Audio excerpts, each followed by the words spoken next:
आता पाहूयात कामाची बातमी। तुम्ही रस्त्याने प्रवास करत असताना टोलमुळे हैराण झाला असाल तर ही बातमी तुमच्यासाठी अत्यंत महत्त्वाची आहे, कारण आता 20 किलोमीटर पर्यंत 1 रुपयाही टोल भरावा लागणार नाहीये। याच संदर्भात स्थानिकांना दिलासा देण्यासाठी केंद्रीय रस्ते वाहतूक मंत्रालयाने हा निर्णय जाहीर केलाय। तर कर्नाटकात NH 275 बंगळुरू मैसूर या सेक्शन आणि हरियाणामध्ये NH 709 पानीपत हिसार सेक्शनसाठी हा निर्णय लागू असणार आहे। एकूणच महाराष्ट्रात सुद्धा काही महत्त्वाच्या ठिकाणी याचा फायदा होण्याची शक्यता आहे।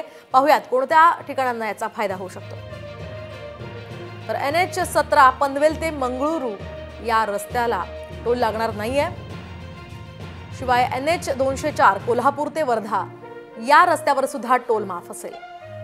यासोबतच NH 50 पुणे ते संगमनेर या रस्त्यावर सुद्धा टोल द्यावा लागणार नाहीये। शिवाय NH 3 मुंबई ते आग्रा या महामार्गावरचा टोल सुद्धा माफ असेल 20 किलोमीटर पर्यंतचा। शिवाय NH 4 मुंबई ते चेन्नई आणि पुणे मार्गे जर तुम्ही जात असाल तर 20 किलोमीटर पर्यंत तुम्हाला टोल द्यावा लागणार नाहीये।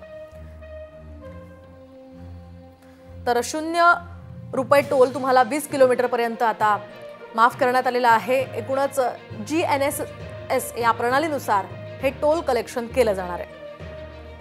राष्ट्रीय महामार्ग, बायपास रस्ता, बोगद्यातील रस्त्यांवर तुम्हाला टोल फ्री प्रवास यामुळे करता येणार आहे। शिवाय नॅशनल परमिट असलेल्या वाहनांना याचा लाभ मात्र होणार नाही।